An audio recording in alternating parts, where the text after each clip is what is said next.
Last month, the NAIA implemented a new policy banning transgender athletes from competing in women's sports.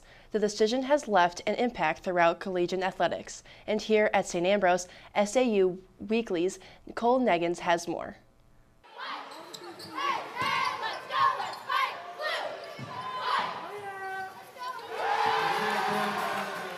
On April 6th, the NAIA's Council of Presidents voted to ban transgender females from competing in women's sports. The council was led by SAU President Dr. Amy Novak. Novak did not partake in the vote, however, she did oversee the process. There were a number of members from the 250 colleges that are represented in the NAIA who approached the Council of Presidents and asked for a review of the past policy and whether or not that past policy was sufficient given current data. Previously, the NAIA had only prohibited transgender female athlete participation at nationals competitions. The new rules will prohibit participation for these individuals at all competitions. The council consulted numerous sources when making their decision. One of whom was a transgender athlete, although not in the NAIA. We also had legal experts that provided guidance. But many factors, including varied data, did not make it an easy decision. For example, some of the data might reflect people who've had a certain form of hormone treatment and others who have a different form.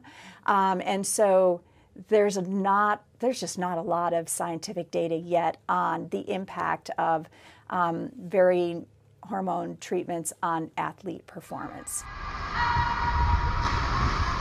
Amber Warwick is a junior member of the swimming and diving team at SAU and identifies as non-binary. Warwick is also a member of SAU's PRISM, short for Promoting Respect in Sexual Minorities. Although Warwick is not affected by the new rules, they felt the need to make their voice heard.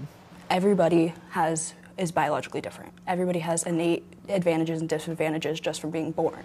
The suicide rate for trans and non-binary individuals is extremely high, and the easiest way to lower that rate is just acceptance. So being able to participate in any activity like sports that validates them and their gender identity is the easiest way to lower that suicide rate. Warwick believes there are many misconceptions about transgender athletes that all started inadvertently from one athlete. The biggest fear, I think, has come with Leah Thomas in the past few years. She was a very well-known NCAA swimmer, and then in her last year of eligibility, she transitioned into female sports and competed and got very high marks in the swimming world. However, she is the only trans female person that has ever done so. Trans females have existed in sports for years and years and years, and you never heard about them, really, until these last few years when people have started pointing them out.